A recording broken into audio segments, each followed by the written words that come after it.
Between the two of them. The inside of Coates. Parker gets too heavily involved. And that's Whitehead and Coates.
I know my destiny.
Good evening, everyone. Welcome to the VRRC and the 6th week of racing in the Cammus Simulation GTV3 Championship. Just 6 races remain in what has been a very closely fought, at times very unpredictable, but always very exciting championship. We're still really no closer to knowing who is likely to come out on top come the end of the season, but perhaps what happens over the next hour and a half or so here below the shadow of Mount Fuji may shed some light on the situation. Andy McEwen and Jack Oliphant here, as always, to talk you through the action. As always, we've got Lewis Edwards in charge of the broadcast. A slightly under the weather Rich Hayden is in control of race direction as well. And we're all looking forward to bringing you another week of action in what has been, as I said, Jack, a fantastic championship so far. A week ago, we were racing at Watkins Glen. We saw some more fantastic racing. It has been an interesting season in that regard, because I think we've become used in some of our recent championships to the cut and thrust of sort of one-make racing or touring car racing. GT racing is a very different beast. We're not necessarily seeing those 3-wide slipstreaming battles that we've seen in our last few championships, but the racing we have had has been really, really good, and perhaps nowhere better than Watkins Glen. Yeah, absolutely, yeah, and I think we'll see the results of Watkins Glen in a couple of minutes' time, of course, but you mentioned that unpredictability, but that's sort of what we feed off, isn't it, as motorsport fans, really? You want that sort of unpredictability, you want that sort of guessing game going into a weekend or an evening, shall I say, not knowing who's going to put it on pole position, not knowing what car is going to necessarily be ultimately suited to this set of tracks and everything like that, and now we've obviously get into the sharp end of the championship. It's lining up to be a very close finish, as it always is. We're at Fuji this evening, like we've mentioned, Watkins Glen last week. We started off way back when in Bahrain, and then Monza, Istanbul, Kyalami. But we've got Suzuka to go, and then we're off to Silverstone for the final round. So it has come round really rather quickly, actually, the ending of this championship, but it has been one to remember, that's for sure. Last week, as Andy just said, we were at Watkins Glen, where Eric Axelson rediscovered some form in his Corvette, taking home the most amount of points, and I believe driver of the round as well. Joel Last came home in second, and to round out the top 3 with 3 different manufacturers, 3 different cars, is Elliot Dalton-Ayres, who had a relatively quiet race one, I remember, did well in race number 2, but really, he's sort of flown under the radar. He's still picking up those points, and he's well in with the championship shout, Andy. Yeah, absolutely. And as we've said, the results from a week ago really did tighten things up a little bit, because Joel Lask, who was the second highest point scorer by his sort of very high standards, didn't have a particularly consistent night. Second in race 1, 7th in race 2, and that allowed Elliot Dalton-Ayres, who's been the man on form through the middle part of the season, to close to now within 11 points of the championship lead. Eric Axelson only 16 back, and Scott Bugner a single point behind him. But the top 5 drivers, we have to include, I think our reigning VRRC champion, Josh Martin, 5th place, 25 points back, all well and truly in contention, especially when you consider that for winning a race in this championship, you score 25 points. So all of those top 5 drivers within a race win's worth of points of the championship lead. Oliver Gibson 6th, Nicky Taylor 7th, Carl Felvers 8th. They've had slightly troubled seasons. And the last 2 drivers in that top 10, Andy Carroll and Reece Bell, Jack, were really the stars of the show a week ago, because for all of this talk of championships and,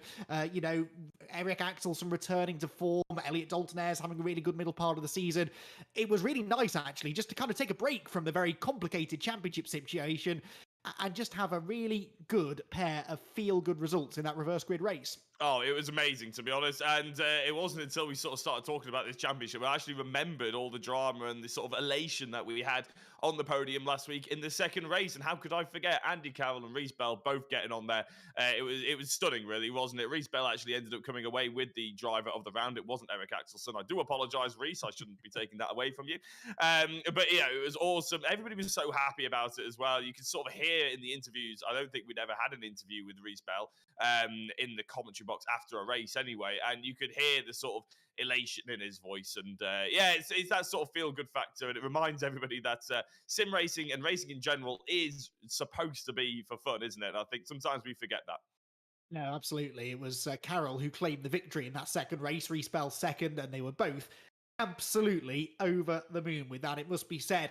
They move into the top 10 in the championship. With respect, neither of them likely to be challenging for championship honours by the end of the season, but they are moving one step closer, I think, to perhaps doing that in the future when, if they can achieve that, they may well be able to win a couple of our very, very impressive prizes that we have up for grabs at the VRRC. As always, top-notch prizes that have been gathered together by Rich Hayden, but on behalf of a number of our championship sponsors. The championship-winning driver will receive the Cammus Direct Drive wheel, a championship winners trophy as well. Second place, the race seat from GTF1 and the Aegon 27-inch gaming display for our third place driver. And then for fourth and fifth place, you get to come and spend some time at VRRC headquarters. 2 hours of driver coaching at the VRRC for our fourth place driver and 1 hour of free sim practice for the driver who comes home fifth. There is the Driver of the Round award, which is chosen by us, with some input from YouTube chat. So if any of you have an idea at the end of the night of who you think is deserving of that, then do let us know. And there's also new for this season, the prize draw. All drivers who compete in at least 7 rounds of the championship and finish outside of the top 5, so don't receive one of those 5 prizes automatically, will be entered into a prize draw for a chance to win one of 2 1-hour sim practice sessions at the VRRC. So that's what's up for grabs. We've set the groundwork for what should be a fascinating night here at Fuji, a track that is steeped in motorsport history. It's changed a lot over the years, but it is certainly a track that has been testing our drivers, I think it's fair to say, in pre-event practice. Let's take a look at exactly what it is they may well be finding so challenging about our host track for tonight. Hello everyone and welcome back to the 6th round of the Cammus Simulation GTV3 Championship. I'm Lewis Edwards and I'm going to be taking you around a lap of the Fuji International Speedway. Got a very big main straight here, so we'll see plenty of slipstreaming and qualifying, I think. Into turn 1, you want to brake just after the 150 metre board on the left hand side. Don't take any of this apex curb, take as much of the exit curb as you can, but not the slightly raised section on the outside. Through 2, easily flat. Turn 3, you want to get as close to this bollard on the apex as you can. Be careful with how your car bounces, and you will have to be careful on the track limits at the exit there. Through 4 and 5, you want to take as late an apex as possible through here, as you want to be back over to the right hand side to open up turns 6 and 7, which we do nicely back to the power as early as you can. Be careful not to use the grass there, it will cut your momentum down a little bit. Through 8 and 9, easily flat out, as we prepare ourselves for turn 10. Brake just before the 100 metre board, and then if you can, use this curb as much as you can to get the rotation. And there's a little bump on the apex of both of those parts of the chicane, so you have to be a bit careful through there. Early apex for 13, and then we try not to use the curb on the exit there, so that we don't get a slide coming into 15. Use up all of the road on the exit there, and we now want to really open up the final corner to get a big slingshot onto the main straight. And once you've done that, avoid the sausage curbs on the exit, and then it's all about going through the motions, up the gears, hopefully picking up a slipstream from a car or two, and that completes a lap of Fuji.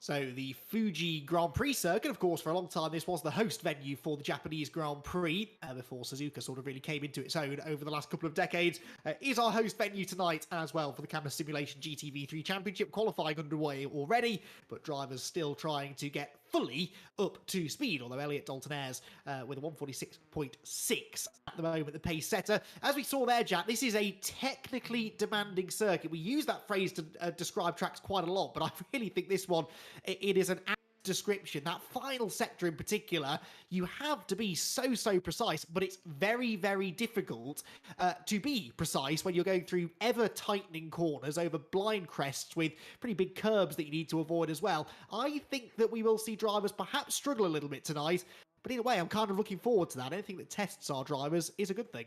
Yeah, and I think, ladies and gentlemen at home, that is Andy McEwen's PC way of saying he absolutely hates this place. But I mean, you're right. It does look a very difficult circuit. I've never driven it, to be honest. But just by Lewis Edwards' track guide, which always makes it look like a very easy drive. Even he looked like he was slightly struggling, and it's okay. He's muted out on the YouTube chat, so he can retaliate in whatever language he likes to in saying that. But it is very difficult by the looks of it. There's probably only 1 or 2 real braking zones into an overtaking opportunity. One being the first corner, but even then, that drops away from you, and the car will probably understeer if you go too hot into it. Yeah, exactly. You're constantly fighting the balance of the car. You have chronic understeer at some points through a corner, and then all of a sudden the rear seems to step out on corner exit. And these cars are not the easiest with which to get the power down. They do have traction control, but I believe it's been set at a certain point, or certainly the drivers haven't been fully utilising the traction control up to this point, because of course traction control slows a car down, it slows your acceleration down, but actually they've been discussing increasing it just for this track, because it is such a difficult one, particularly through that final sector. But hey, I'm sure the drivers out there are enjoying driving around Fuji a lot more than I tend to, and they're certainly doing it a lot more quickly than I'd be able to, with 136s seeming to be the order of the day. Scott Bugner fastest by 0.2 of a second right now. Eric Axelsen was third, but Joel Lask now jumps ahead of him, ahead of Eric Axelsen, Kyle Felvers and Nicky Taylor. Early days in the session though, Jack, and as we see, the track conditions improve as the session goes on, and it tends to be those final 5 minutes where things really burst into life. Absolutely, and if anybody has the experience on this track by now, it is Joel Lask who's on your screens. He's done, I think, the most amount of laps I've ever seen in a practice server on VRRC. He did 328, I think, before we went into qualifying. So he's certainly put a lot of time and effort into this track, but he wasn't the fastest in practice. So I think he was 3rd or 4th. The top 4 in practice, which I believe was Eric Axelsen, Joel Lask, Elliot Daltonez, and Scott Bugner, I believe it was. They all had 100 laps or more to their name. Everybody else had only double digits. So it's, yeah, certainly a lot of people having to put a lot of time and effort. I think you can sort of see who's really thinks they're taking this championship seriously now, as we've got 3 rounds to go. Indeed so, and perhaps shows which drivers have enjoyed driving around this place and which perhaps have not, and therefore haven't put in quite as many laps as the rest of them. But they will have to log some laps in this qualifying session right now to try and get themselves up to speed for the second half of the session. We sort of touched upon this a week ago, I think, but with the ever-evolving track conditions that we're sort of trialling at the moment at VRRC, the question could be asked, why do you need to go out in the early part of the session when the track's not at its quickest? Well, you have to put the rubber down, first of all, for the track conditions to improve. Also important, I think, to get into that rhythm, especially around a track that is as challenging as this, Jack. And actually, when the grip levels are a little bit lower, if you can handle those tight technical sections now, then you should find them even easier when you've got a bit of grip on the track later on. And so I think it will serve the drivers well to go out and log some laps, even though they won't be the quickest of the session. Certainly this one won't be a quick one for Andy Carroll after that mistake, but it's still worth getting out there and just getting yourself into the zone.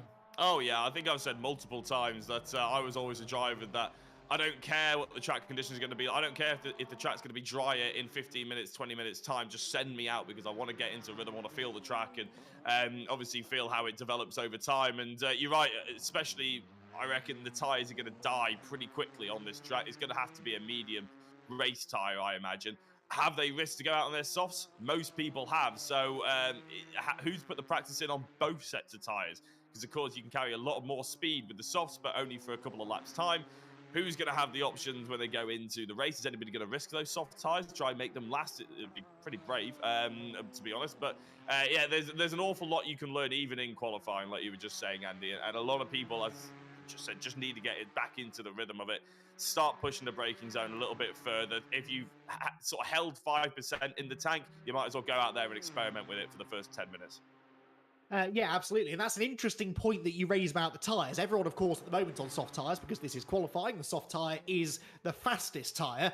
But I would imagine that because this track has so many of these tight corners, these traction zones where you're accelerating from low speed, perhaps those soft tyres might give you an even bigger advantage in the short run. But I do agree that you're really going to struggle to keep them alive for the rest of the race distance. So I think that we could see tyre management be key once we get into the race, but it might be tempting to go for those softer tyres, just because it could give you a little bit of a pace advantage at the start. We saw a couple of drivers, in fact, Carl Felvers inadvertently did this a week ago at Watkins Glen, said he didn't realise that he'd selected the soft tyres from race 1. He went off like a rocket at the start, and then had to really defended very well, it must be said, in the closing stages. Scott Bugner now then to the top of the times with a 1:36.206. He's on another really good lap now. We are heading into that part of the session, Jack, where, 5 minutes to go. The track now is getting towards the best that it will be. Good time for Scott Bugner to be finding some pace. Absolutely, and it looks like he's going to be dipping himself into the 1:35 as he crosses the line. We'll have to wait and see. It's going to be crossed the line. Yeah, there we go, 1:35.922. Now that is extremely close, if not slightly better than the fastest lap time that we had in practice, but that one was set by Eric Axelsson with a 1:35.9. He was the only driver to actually delve into the 1:35s. Scott Bugner's just managed to pull it out the bag 10 minutes into qualifying, exactly when you need to do it, and I'm sure he'll be very pleased and probably quite smug about that one as he tops the time by nearly half a second ahead of Elliot Dalton-Ayres. We were talking about Eric Axelsson, actually. That practice times, those we were sort of thinking he may be a bit back to form, that momentum that he took from last week at the Watkins Glen. He's in the top 5, Andy, but quite a way off, isn't he? Over half a second. He might be equal to Carl Felvers. It's all very tight between 2nd and 6th position. But Eric's not really converting that practice pace into qualifying. He is, however, going quicker than his teammate by about 38 seconds at the moment, because Josh Martin still hasn't set a representative lap time, nor has Ethan Hill, but he's had some tech issues. Who's surprised? Not me. And that has stopped him being able to get into the session up to this point. So he has now joined, but neither of those two yet setting representative lap times. Now, I can only assume, Jack, that Josh has had a few moments throughout the session up to this point. The Corvette does not look like the happiest of cars, and I may have dreamt this, but I'm pretty certain that either Josh or Eric told us a week ago that they weren't so much looking forward to Fuji because they didn't think it would suit their car. Now, these cars have been through a very, very strict balance of performance process before the season started. They are all capable, in theory, of running the same lap times wherever we go, but we have seen a little bit of this sort of circuit-specific pace, haven't we? Some cars have excelled at one track, others have perhaps just been a tenth or so off the pace, and when it's as tight and competitive as this championship is, those couple of tenths can matter. Yeah, it absolutely can, and we have been tested it, and we have got proof that one driver can do the same. It's not a driver who's in the championship, but that one driver can do pretty much the same time or within a tenth of a second on every single car at every single track. So you're right, they are balanced to performance or whatever that bopped basically to within an inch of their life, but it can come down to driver preference, it can come down to practice time, it can come down to whether I think the biggest difference is whether the driver really enjoys the track as well, to be honest. There's a lot of talk about the different cars and stuff like that, but if a driver doesn't enjoy the track, doesn't matter what car they're going to be in, it's going to be a struggle for them. So it's maybe there's a bigger difference there than the characteristics of each individual car. But Josh Martin certainly doesn't seem to be enjoying himself too much out there, put it that way. Ethan Hill has just gone 3 green sectors though. That's jumped him up into 8th position, still a little bit off the pace of where he would like to be, but drivers are starting to get a little bit quicker. They are indeed, and Josh Martin needs to be one of them because he is 5th in the championship, remember, arriving here at Fuji, and has just the 1 race win to his name, actually. Didn't race with us at Kyle Army either, so he's used up his dropped score week. Remember, everyone can drop one of the first 7 weeks in the championship. You can't drop the final round, he says, suddenly doubting himself. I think that's a thing. But certainly you can drop the other 7, one of the other 7. And of course, with a non-score at Kyle Army, Josh Martin will already be using that as his drop. Let's see what he can do then across the line. A 35, well, let's say a 36 realistically is what he's aiming for. The timing line coming up a long way down that straight. It will be a 36, a 36.6. So a little bit more like it. Actually, only a tenth and a half or so slower than his teammate Eric Axelsson. So I am tempted here, Jack, to say that this just is not a Corvette circuit, and that could mean that both of those two really have to go into sort of damage limitation mode tonight.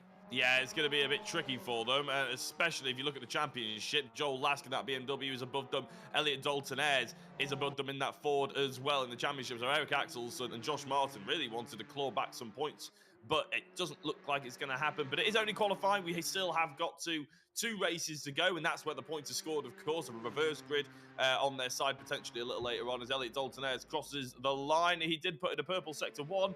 I don't think it's a improved sector. Well, I think it is improved, actually. Yeah, he has just put his fastest lap time of the day in, but it's still about a tenth and a half, 2 tenths, in fact, 2 tenths of Scott Bugner as Joel Lask, Scott Bugner's teammate, crosses the line. 36.3. Again, I think that is an improvement. So it's 2 of the top 3 improving on their last lap. Indeed so. Eric Axelsen then will come across the line now to, hopefully, he hopes anyway, improve upon 5th position. Let's see. Can he get into the 35s? Looks doubtful. No, 36.2 though does take him 3rd. Wow. So Eric Axelsen again peaking at the right time. The track is now at its quickest that it will be all qualifying session, and he's got time for 1 more lap should he wish. So this could be a really, really strong end to the qualifying session for the man who sat on pole position a week ago at Watkins Glen. Remember, so far this season, the driver who has started race 1 on pole position has won race 1 on each of the first 5 events of the season. So at the moment, Scott Bugner sitting pretty. Scott did that exact thing at Kyle Army, and that was actually Scott's only victory of the season so far, and he is still the best part of a quarter of a second clear of Elliot Dalton-Ayres, who continues this run of good form in the Ford GT. Eric Axelsen 3rd, Joel Lask 4th, Josh Martin's improved to 5th position as well now, which drops Carl Felvis and Nicky Taylor down to 6th and 7th respectively. Ethan Hill bails for the pit lane.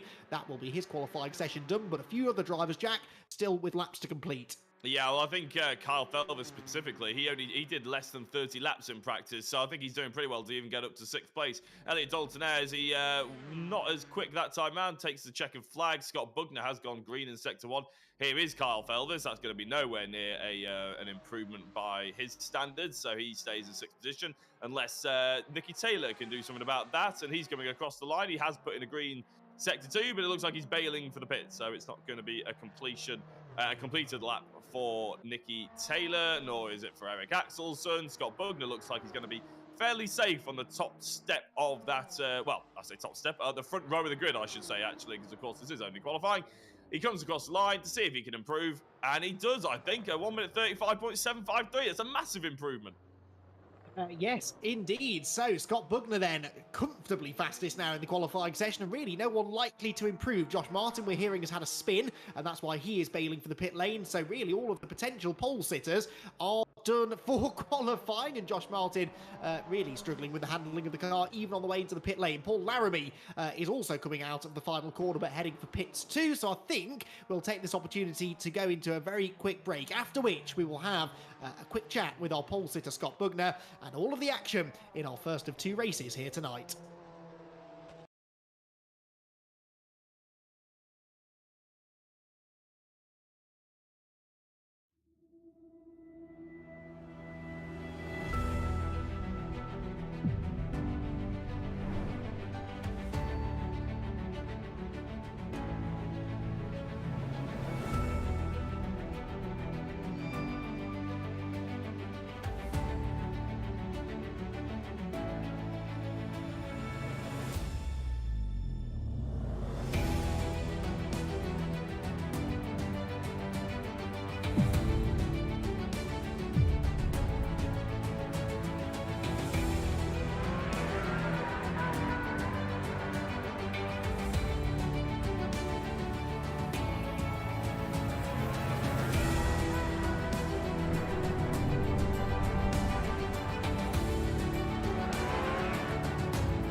Welcome back, everyone, to Fuji, where our first race of the night is just a couple of minutes away. We've just had qualifying and a dominant performance. Over 0.4 of a second eventually was the advantage for our second time of the season pole sitter, Scott Bugner, who joins us now in the commentary box. Scott, congratulations. Really impressive effort there. Did you expect to have that much of a cushion at the end of qualifying?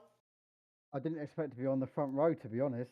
So it's nice to got a good 3 clean laps in, and yeah, look forward to this one. Well, I say I look forward to it. My medium pace isn't great. I've only done a few laps, so that'll be interesting. But it's just to get me and Joel at the front really and try and work together. And I know he's got a bit of work to do, but I'm sure we can get through and we'll work together and get back some points off of Elliot. Yeah, interesting championship situation, isn't it? Because obviously Joel is leading the points, but you're well within contention for the championship as well. You mentioned there you're going to work together, but is there ever a point where that teamwork ends and you just start racing each other? Because you've got just as much of a chance of this championship as he has. It ended at the Nürburgring in the touring cars when he T-boned me.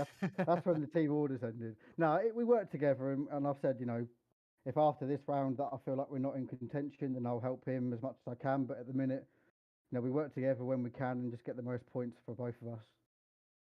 To go back to a point you just made about the tyres then and the way that this race is going to pan out, we have a circuit that is very, very rear grip limited. I think it's fair to say the track conditions we're hearing are not yet up to 100% grip levels either, so it could be a bit slidey at the start. How does that influence your tyre choice? Because there's a lot of concern about the soft tyres wearing out, but you need that grip underneath you in those early laps. Yeah, like I said, I haven't done enough laps on the mediums to really tell you an answer. So yeah, the softs I felt like in qualifying didn't last more than 3 laps maybe before they started to really give me a bit of understeer. So that's a bit of an indication to maybe go mediums. But like you said, the people that might go for the gamble to go onto softs might get the upper hand in the first half of the race, and it might be quite difficult to overtake them towards the end. So it's just play it by ear and see what happens. Absolutely. This is the stuff that we as neutrals love because it gives you drivers an extra thing to think about. It's going to give you an extra bit of pressure as well to think about. Every driver so far this season, Scott, who has qualified on pole for race 1, has gone on to win it. How confident are you can keep that stat alive here tonight? You got to be confident, but I'm not too sure on the mediums. But we'll give it our best shot. I know the BMW is not great off the line, so I know the Corvette and Elliot behind me are going to be pretty quick off the line. Excellent stuff. Well, we'll let you go and finish your preparations. But Scott, congratulations on that second pole position of the season. And let's hope that you can convert that into a second race win as well. Thank you very much. Scott Bugner then will start from the front of the grid for our first race. And Jack, in true racing driver fashion there, he gave us lots of reasons as to why he's not going to win this race. But in my experience, that usually means he probably will. I was going to say, he was talking about the car not getting off the line, wasn't he? I mean, give it to Eric Axelsen. We'll see if that is a myth. He's talking about the fact he hasn't done any practice on the mediums. I have no sympathy for that. He's done well over 100 laps. I thought he could get a handful on the mediums. Having said that, though, I'm actually looking at the grid. Kyle Felvers, Nicky Taylor, Alok Iyengar, Ethan Hill, Kenny Press, all on the soft tyre. I'm not saying that Kyle Felvers has forgot to check his tyres again, but that surprises me. Well, it's not what I expected. I'll put it that way, that's for sure. Although, well, I say that. I did kind of bring that up a moment or two ago because the problem is that the drivers are all struggling with rear traction around this track. They've all been struggling with wheel spin off the corners, with understeer through those long corners, especially on cold tyres, low pressures. The track isn't quite at 100% grip either. So, Scott did mention it there. You could be tempted into taking those softs, but it may be a short-term gain in transition for long-term pain. We'll have to wait and see. I mean, certainly a week ago at Watkins Glen, those soft tyres on Carl Felvers' car were not great after about 7 or 8 minutes of racing. I can only imagine it would be worse here, but I guess we're about to find out. We are indeed, yeah. So, as I said, keep an eye on those drivers, HFT drivers, Kyle Felvers, Nicky Taylor, Ethan Hill, and then Alok Iyengar thrown himself in there with Kenny Press as well into the mix. But Scott Bugner on pole position alongside Elliot Dalton-Ayres. What can Eric Axelsen do off the line? Andy, over to you. Yes, so we get the confirmation of the tyre choice there. So Bugner, Dalton-Ayres, Axelsen, Lasker, Martin on mediums, but then Felvers, Taylor and Iyengar, as Jack was saying, on those soft tyres. This will be a fascinating first race for the night here at Fuji then, 20 minutes on the clock. The revs starting to rise as the red lights are illuminated on the starting gantry. Out they go. Watch for Axelson from the second row of the grid. We know that he's probably the best starter in the field, and he makes another good getaway. He might choose to take it 3 wide into the first corner. Inside line for Dalton. There's contact, and into the barriers goes Axelson, and another car. Irongar comes through. Tags Scott Bugner. He is clipped by Joel Lask. It is pandemonium at the first corner, and it involves 2 of our championship contenders. It looks like Dalton Ayres has got the lead from Kyle Fulvers and Nicky Taylor on their soft tyres. The safety car, unsurprisingly, is thrown.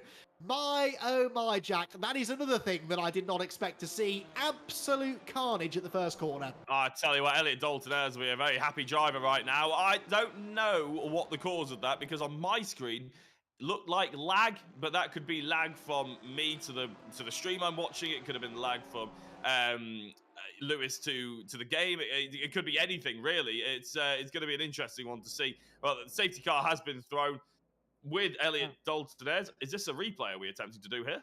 No, this is a race restart. So I think the decision has been taken that it was lag, and that quite clearly that's not fair. We can't allow that kind of thing to have an influence on the race, let alone the championship. So they've actually reset the server back to the original grid order and back to a full 20 minutes. I think it's going to give us an extra few minutes to, well, catch our breath again after that before the race starts. But I think that's the only fair thing to do. You know, this is one of those things unique to sim racing. This does not happen in real life. If something happens in a real race, well, then tough, it's happened. You can't reverse time. We have that luxury in sim racing, and this was something completely out of the control of the drivers and out of anyone's control, really. It's just the internet doing internet things, and luckily we have a way that we can resolve this and hopefully go again with slightly cleaner results. Yeah, well, that's the fingers crossed, isn't it? So, you know, we hoping that ping goes away. We've always talked about ping before. It's a bit of a technical internet term, but a bit of jargon for you. But basically, it dictates whether you're going to have lag or not. You don't want to have very high ping. You want to have very low ping. You want to have around 10 to 50, really. That's like a reasonable bit of ping. Elliot Dalton Ayres is on 650. So that might explain a little bit as to why he was lagging so much. Things happened without him seeing it for a couple of seconds, basically. And all of a sudden, his car jumps around on everybody else's screen. And it goes horribly, horribly wrong. So, yeah, that's, as Andy said, something that you don't quite often see in real-life racing. But we do have the luxury to be able to restart it. Everybody can take a little bit of a breath. Scott Bugner can take a sigh of relief. But Elliot Dalton Ayres will probably be slightly disappointed, and a few other drivers will be slightly disappointed at that as well, even if they do, in retrospect, think it's the right decision. Absolutely. I think Carl Felvers and Nicky Taylor would be well towards the top of that particular list. But right then, Jack, you've got a minute before the race starts, and you were talking with some confidence about this just now. I have never understood ping. It's a word that I hear people talk about all the time. What causes it? Why is it bad? How do you fix it? Well, that is a very technical question. That probably drivers on the grid would probably be better to serve than me. But effectively, if you can imagine the server is going along at sort of one time, that's like it's leading. And if you have 30 ping, you may be 30 milliseconds behind that time. If you've got 650 ping, you're 650 milliseconds behind that time. So all of a sudden, everything's happening, and then you don't see it for another 650 milliseconds. That's sort of what it's like. So as you can imagine in a racing game, that's very dangerous. You don't want things to happen in front of you at turn 1, and you don't see it for 6 seconds or something like, or whatever it's going to be, however long that translates to. So yeah, it's about 6/10 actually of a second, I think. So you really don't want that because it can make or break a race and make or break a car as well, which is exactly what we've seen. So lower the ping, the better. We want everybody to be on about the same. And most of the grid is on between about 15 and 40, and that is close enough to have a clean race. Right, I understood some of that. I realised when I asked the question I probably wasn't going to understand the answer, but I'm sure that our far more intelligent viewers at home were following along nicely with that. You throw me under the bus with that one a little bit, to be fair. Well, you spoke with some confidence, and I find that when someone speaks with confidence on something, especially on the internet, they always are an expert on that topic. So I just thought I'd put that theory to test. As you can see, Elliot Dalton Ayres is still sort of flickering on and off the grid, and in fact it looks like we'll miss the start. So this is significant for our championship contender. Second in the points, remember, Elliot Dalton-Air, but if he can't get that ping sorted, then he's not going to be allowed to race. So we will start minus the Ford GT, and it means that Scott Bugner this time has the front row to himself, and Eric Axelsen has an even bigger gap to try and insert his Chevrolet Corvette into. Let's see if he can manage it. No, Scott Bugner pulls immediately to the inside line. Axelsen to the outside. Josh Martin is steaming down the outside as well, and almost rear-ends his teammate. Did Martin stop for the corner? No, he didn't. He's out wide onto the runoff area. Bugner leads. Axelsen second, and Martin is off now. Josh Martin, as he rejoined the track, there was side-to-side contact, and our reigning champion off the road as well is going on. We're only 2 corners properly into this race, and already so many storylines. Yeah, well, I think that Josh Martin won't have a claim to restart that one, because it looked like he just missed the corner and then struggled to get back on cleanly. So, yeah, that's a bit of a shame for him, but did look like he completely missed his braking zone. Scott Bugner holds on to the race lead. Then Eric Axelsen in second place. Carl Felvis has moved his way up to third rather impressively there, I would say. He's going to be very happy with that, jumping ahead of Joel Lask. Maybe those soft tyres working well off the line, with Alok Iyengar up to fifth place as well. A little bit of a tap of the rear end there by Joel Lask on to Kyle Felvis, but Felvis holding that Porsche in check for the time being.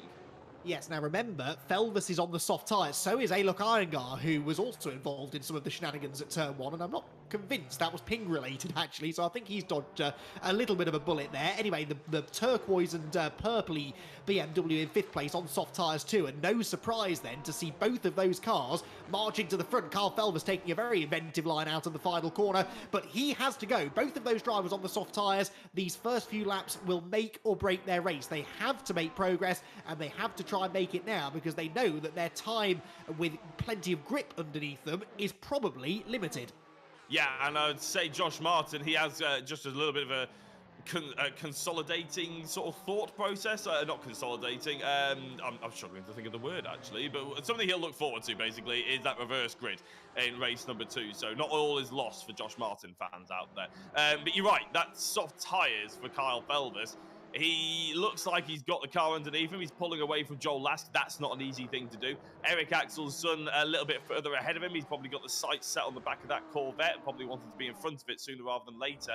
But if they probably the best thing for Carl Felvis, the best thing that can happen for him right now, is if the front two start fighting. And of course, the front two have no reason to work together whatsoever. Eric Axelsen needs to score the points on other championship rivals. He's not teammates with Scott Bugner, so 3 different manufacturers of cars, 3 different teammates, and 3 different championship prospects on our screens. Yeah, Axelsen and Bugner separated by just a single point in the championship right now in Axelsen's favour, but they are 16 and 17 points respectively adrift of Joel Lask, who is behind them both. So right now this is looking good for Bugner and Axelsen, apart from the fact they've got that very brightly liveried Porsche snapping at their heels. The soft tyre shod car of Kyle Felvis really gaining on them through that final sector, but then losing the rear look off the final corner. Now, was that just a slightly overeager right foot, or was that the first sign that maybe his rear tyres are past their best already? We are only 2 laps in, but we were expecting high degradation on those soft tyres here at Fuji tonight, and we might have just seen our first glimpse of that. Bugner leads then, Axelsen second, Felvis third, Lask fourth, Iyengar fifth. As far as the other championship contenders, of course, Dalton Air's not in the race, and Josh Martin right at the back of the field after that spin at turn 1. As Jack said, though, Josh does have that Fuji-shaped silver lining to his cloud, or silver lining to his Fuji-shaped cloud, I think is what I was trying to say, in the shape of the reversed grid race later on.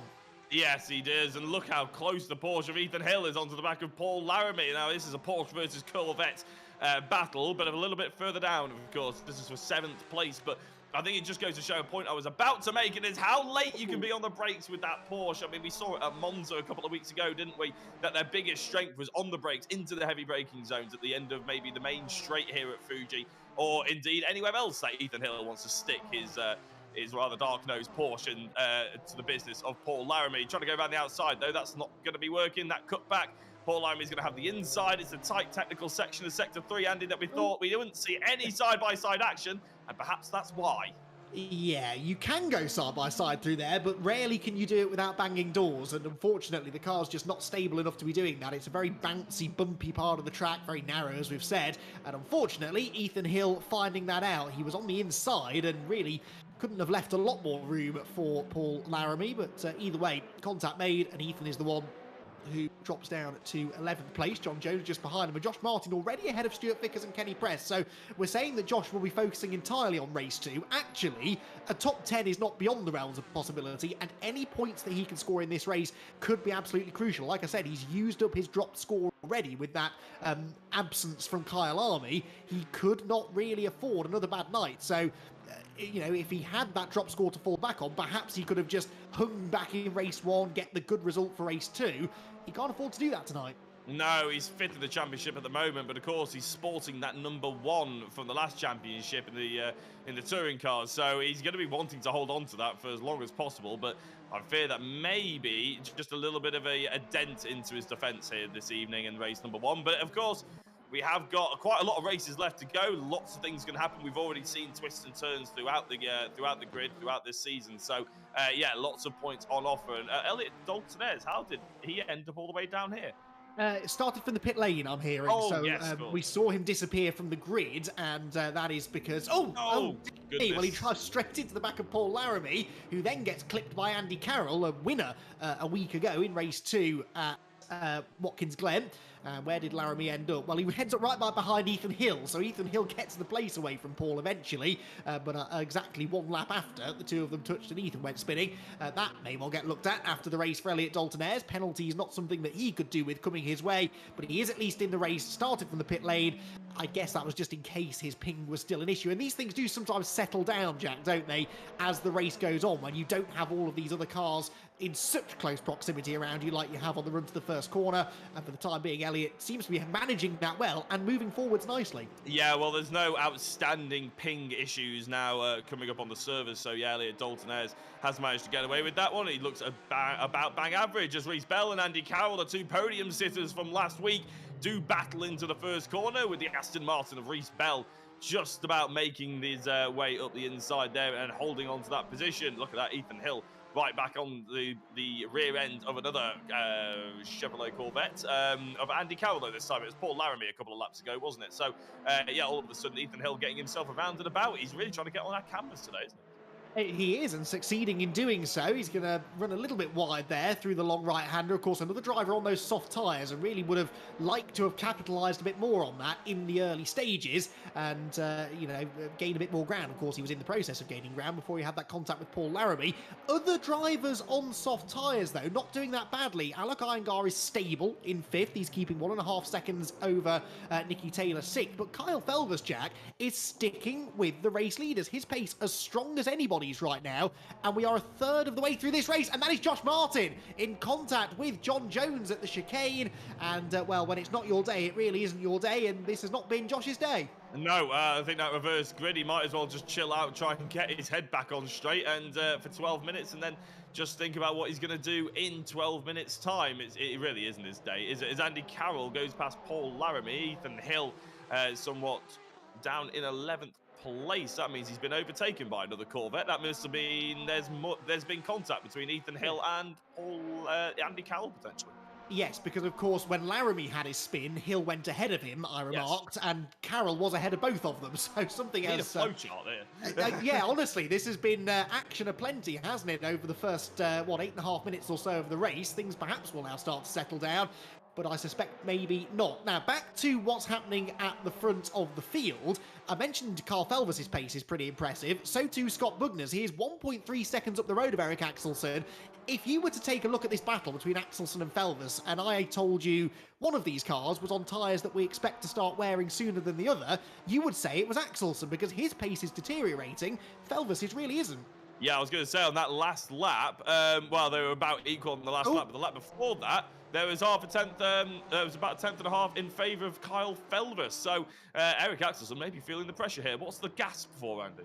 Because Eric Axelsen was feeling the pressure and massively outbraked himself into the chicane, but just about closed the door in time. No, I was going to say, I was looking at my timing screen trying to get all the data and the stats, as I know you do love a data and a stat, don't you, Andy? But yeah, it does look like they're starting to struggle on that rear end, and maybe the softs are holding up for the time being as he slides out the rear at the final corner. But that is a corner he's been struggling with. Maybe the Porsche doesn't like getting out of it. Which is odd, because that final sector should be made for the Porsche, really, Yes. with its rear engine layout, the traction it gets off those tight corners. But that extra traction, it gives you more grip because it is using the tyres harder. And so it's always the rear tyres on the Porsche that do seem to wear out that little bit more quickly. And when you're on the soft tyres on a high degradation circuit, you're going to see a little bit more arm twirling, I suspect, from the youngster, who is exactly halfway through this race now. And Kyle Felvers really driving, I suspect, with very little pressure on his shoulders. Both he and Nicky Taylor and even Hill, in fact all three of the Porsche drivers, not in championship contention at this stage of the season, which is rare for them, certainly for Felvers and Taylor, and as disappointing as that might be, it does allow them to drive maybe with a little bit more freedom, and I suspect that perhaps is why Kyle has gone for the soft tyres, because what did he have to lose? Well, exactly, yeah. We can see the HFT boys being a little bit more aggressive, not that they needed any kind of invitation to become any more racy with the other drivers. It's always, when there's a storyline, it does tend to be an HFT car that is one of the main storylines here. But it does give us great entertainment, that is for sure. I've noticed in the YouTube chat as well, Dave is unfortunately experiencing one of life's first world problems in becoming a Josh Martin fan. I imagine Ferrari fans around the world are probably feeling a similar disdain for racing at this point as well. But I'm sure he'll be back, Dave. Don't you worry about a thing. Joel Lasker, if you're talking about BMW fans, though, Scott Bugner, Joel Lasker, and Alok Iyengar, three other BMWs in the top 5. And out of all of them is Josh Martin. It gives you something else to cry about, Dave. I want to give a shout out to Alok Iyengar there, because normally we don't, in the first race anyway, we see him qualify quite well, and then it goes slightly worse. But right now, on those soft tyres, seems to be working well. I feel we need to remind Dave, other drivers are available and I believe are taking on new fans if you're interested. Josh Martin is perhaps not showering himself in glory in this particular race, but that is so often the case. And we take the mickey out of Josh because we know he's got a sense of humour and he doesn't have much choice really when he's having a race as disastrous as this one. But it is one of those things as a racing driver, Jack, isn't it? That be it real world or sim, one thing goes wrong, especially if you're already in a high-pressure situation, which Josh is. He's fighting for a championship. He's trying to defend a championship as well, which just triples the pressure, really. When one thing goes wrong, it really winds you up. You start overdriving, another thing goes wrong, and then another, and it's that snowball effect. And it's not uncommon to see drivers have these races where just nothing goes their way, and then they can bounce back the week after and get 2 race wins. It's a funny old thing, psychology in racing, and it's as prevalent on the sim as it is in real life. Absolutely, yeah. In real life, it doesn't help the fact that something goes wrong, you spin, or you have a little bit of a crash or something, and not only do you count the amount of places that you lose or the amount of time that you lose, you also count the bill that's racking up that's going to be in the post in about 2 weeks' time. That never helps, because of course it's something that you don't have in the sim race, but you do have the same emotions in wanting to win and that competitive feeling. I remember a couple of years ago when I was at Donington. Actually, I'll get back to that in a second, because we're going to have a Nicky Taylor, I think, all over the back of Alok Iyengar and diving up the inside into the final corner goes the Porsche. Oh, I'll tell you what, a boot full of power. Rotated that rear end, but unfortunately it wasn't the fastest way out the corner. And here comes, starting from the pit lane, Elliot Dalton-Ayres as Reese Bell. There we go. We wanted to get him on the cameras for Dave, his new #1 fan, going up the inside of Paul Laramie here. I think No, the next thing... yes it is. It is Paul Laramie, yes, you're right. Had me down to myself then. I think the next thing that our broadcaster Lewis Edwards needs to work on is a triple split screen, because there's too much going on up and down the field. This is a side-by-side battle for 8th position. Reese Bell up the inside of Paul Laramie. And, yeah, Reese Bell fans rejoice because he's picked up another place. And Reese Bell is turning into a rather good driver, isn't he? He obviously had that really good defensive drive to second at Watkins Glen, but actually his results have been trending quite nicely through the season. In the first 4 races, he had 2 top 10s. In the next 3, he had another 3, including a top 5 at Istanbul, and then, of course, that podium last time out. So he's becoming a regular feature inside the top 10. Another one could be coming his way here tonight, and I think we mentioned this at length a week ago, but it really is nice to see these drivers improving. Drivers who, you know, not that long ago were doing well to get into the top dozen, now regularly challenging for top 10s, and they are the drivers, more often than not, Jack, who can just steal those surprise reverse grid wins every now and again, as Paul Laramie almost undoes all of the good work that Reese Bell has been doing so far. That'd be typical commentator's curse, really, wouldn't it? as we're showering this little battle with compliments, talking specifically about Reese Bell, and he gets binned off. But luckily, Paul Laramie did actually manage to avoid the back end of that Aston Martin, and it didn't end up Casino Royaling all the way down the hill. But yeah, he's doing a brilliant job. He's a driver that we mentioned quite a few times after the first couple of races. As obviously, I think they've started with Stuart Vickers, that new team that he spoke about in the interview last week, and we actually had another interview, a special interview with Lewis Edwards, I think in our first or second week. I think it's Phoenix Sim Racing. So, yeah, lots of good things coming out of Reese Bell's camp right now, and it's a good time to jump on the Reese bandwagon. Absolutely. Elliot Dalton-Ayres is probably earning himself a few fans tonight as well, against all the adversity, picking his way through the field quite nicely. He probably has lost Paul Laramie to his Christmas card list, it must be said, after the contact earlier on, but Elliot, apart from that, is driving really well. He's driving a completely different version of Fuji to anybody else through turn 2 there, really running wide over the tarmac runoff area, but actually through corners like this one, and we saw it through that final sector as well, as much as they're not corners I personally enjoy driving all that much, they do offer a number of different lines that you can take, and that perhaps is what Elliot is looking for here. He knows he's got a tyre advantage over the car ahead of him. He's on the mediums, Iyengar is on those high-wearing softs, and perhaps through this final sector he might be able to use that better traction to find a way through. Yeah, well, if we're looking at the lap times and seeing whether the softs are dropping off, I think they suggest that they are slightly. Not only is Elliot all the way over the back of Alok Iyengar, but Kyle Felvis is about 0.3 of a second off in the last lap to Scott Bugner and about 0.2 of a second off to Eric Axelson. So they've held on for longer than I expected. I think Alok Iyengar here is starting to suffer, and I was wondering with those different lines, Alok was going a lot wider, trying to sweep the corner, maybe a bit smoother.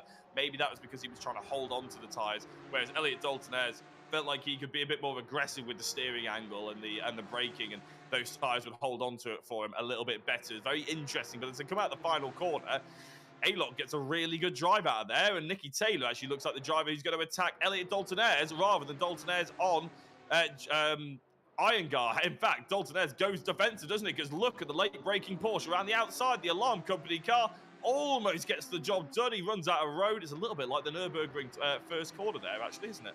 It is, actually, yes, and the scenes at the start of this race very much resembling Turn 1 at the Nürburgring, as we've seen quite a few times in the past, but yeah, Elliot ultimately just with a bit more traction off that first corner, and he is now starting to close back in on Iyengar again, takes that much tighter line through Turn 4, or 3 and 4, I think it is, and almost got up the inside of the BMW, which washes out wide again. Iyengar really struggling for front-end grip, it seems, but he's getting off the corners pretty well. These wide sweeping lines, whether they're intentional or not, I'm not sure, but he's certainly getting the power down nicely, and for now is keeping the Ford at bay, gets the car stopped much more nicely into this really awkward flip-flop chicane as well, and Elliot Dalton-Ayres once again stuck behind, looks up the inside line. Does he fully commit to this move this time? No, just ducks back into line once more. Further up the road, meanwhile, this is for third place, and Joel Lask is onto the podium. He gets ahead of Kyle Felvis, who I think is now starting to suffer with his tyre wear.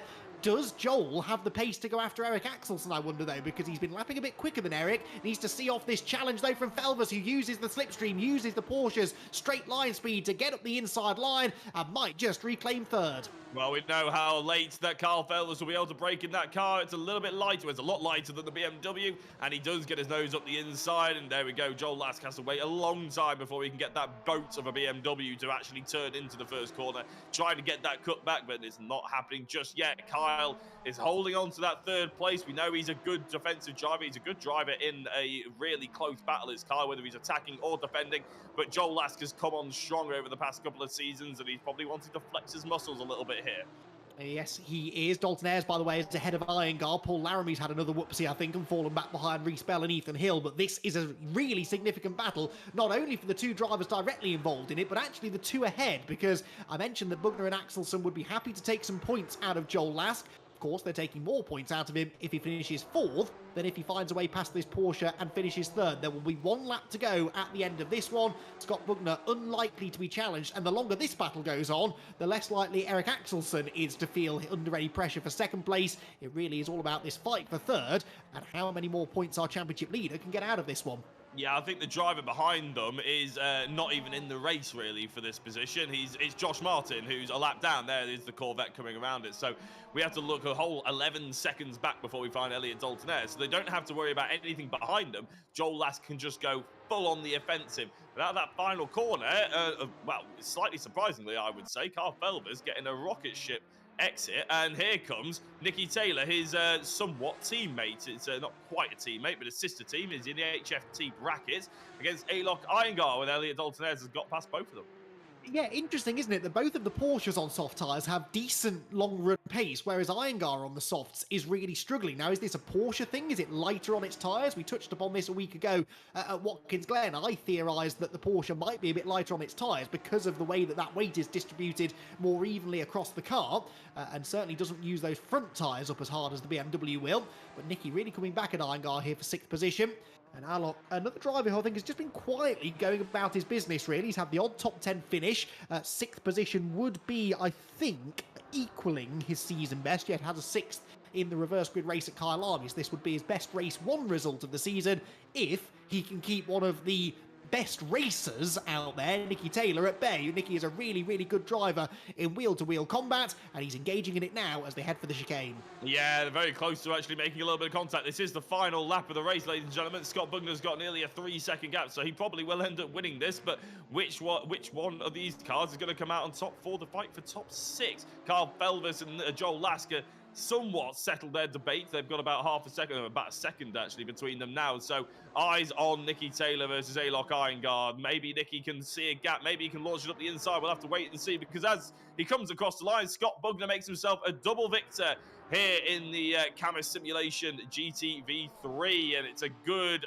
lights to flag victory for Scott Bugner. Eric Axel's son goes lights to flag in 2nd place, with Kyle Felvis, doing well with those soft tyres up into 3rd.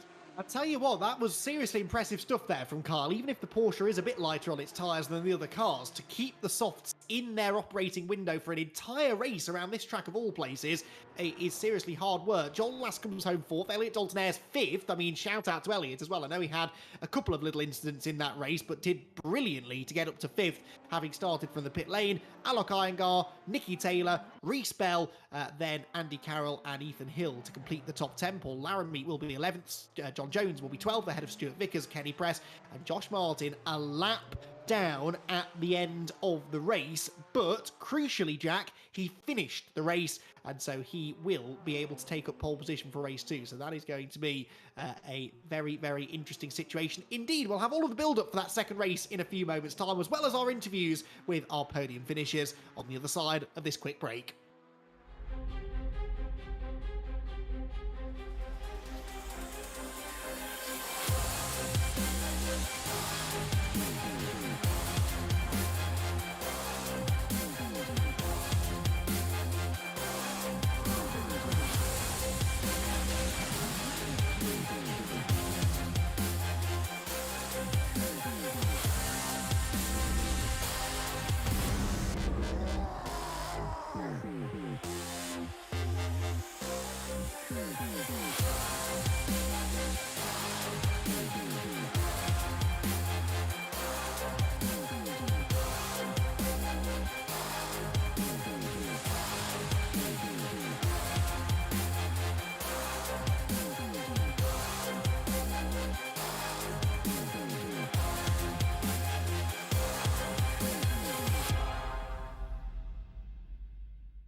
God, it's cold in there.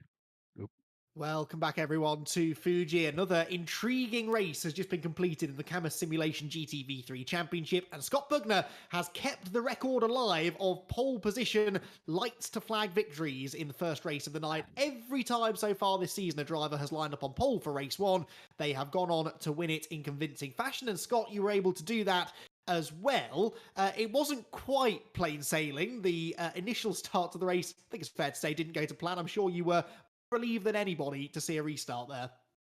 Yeah, I don't really know what happened, to be honest. I just felt a knock from the right-hand side and it pushed me into Eric, and I carried on, and the next minute I got a big T-bone and I was facing the wrong way. I was like, okay, that didn't quite go to plan. I thought you'd jinx me, to be honest. Would we do that to you, Scott? Well, maybe inadvertently, I suppose. But to be honest, we didn't see a lot of you after that point. You managed to just sort of gradually stretch that margin. Eric was staying with you for a while, but then your pace in the second half of the race seemed a lot better. Were you purposefully trying to nurse those tyres in the early stages? The first sort of 4 or 5 laps, yes. And then I realised Kyle had got through past Joel, and I knew he'd probably try and put Eric under some pressure. So when I realised he got a bit closer, I thought I'd push for 4 or 5 laps, and then that sort of gave me enough gap just to relax towards the end. And therefore take those maximum points. Of course, your teammate Joel not on the podium. So back to the conversation we had before the race, that gap is tightening nicely between you two now. You're well and truly in contention. You could do with another good race in race 2. How confident are you that you can add to this points haul nicely in the reverse grid? My mindset's changed. It's all guns blazing, mate. That is music to our ears, Scott. Thank you for joining us, and big congratulations on that second victory of the season. Thank you very much. So Scott Bugner then gets the lights to flag victory. Jack, though, about to catch up with our runner-up finisher. Yes, indeed. I've got Eric Axelsson in the booth with us. And Eric, after what was a rather messy start, or from all things said and done, you actually ended up starting in second position. Well, third on the grid, technically, but second with the amount of cars that were there. And you held it right the way to the end. I'll be honest, we didn't see much of you. Talk us through it. Well, yeah. After that restart, I was a little shaky, to be honest. But yeah, I got the restart. I got away pretty good, and managed to stay with Scott for a while. But man, he's so quick around here, and he's so consistent. So I wasn't really able to keep up with him. Any sort of headaches from the soft tire driver behind you and Kyle Felvis in that early stages? Was that something? Were you fearing them more than you were attacking forwards? Yeah, I wasn't sure that he was on soft set, to be honest. And then after a few laps, I realized, yeah, he's so quick, he has to be on softs. And then I was just hoping for his pace to drop off, which it did a little later on. But yeah, it was stressful for sure. Yeah, I was going to say, we didn't see much of you, I'll be honest, Eric. You could have said it was an easy peasy sort of race for you, and we would have believed you. But nice to have your honesty anyway. But good luck for race 2, and maybe we'll be speaking to you afterwards. Thank you, Jack. Thank you, Eric. And a very quick chat with our third place finisher then, Kyle Felvis. Kyle, you learned nothing, do you? You inadvertently went on the soft tyres at Watkins Glen and regretted it instantly. And then you can imagine our surprise to see the soft tyres on your Porsche again for that one. Was that always the plan? Yeah, well, I mean, last week was a mistake. This week, I did do it on purpose. The we had done some testing, me, Nikki, and Ethan. Obviously, we did testing, and they seemed to work quite well. And then they sort of just die off slowly towards the end. So I think that's what caught me out. But it will definitely be mediums this time. Excellent, you heard it here first, everyone. We'll let you go because we're not that far away from the race starting, Carl. But congratulations on the podium. Thanks, Andy.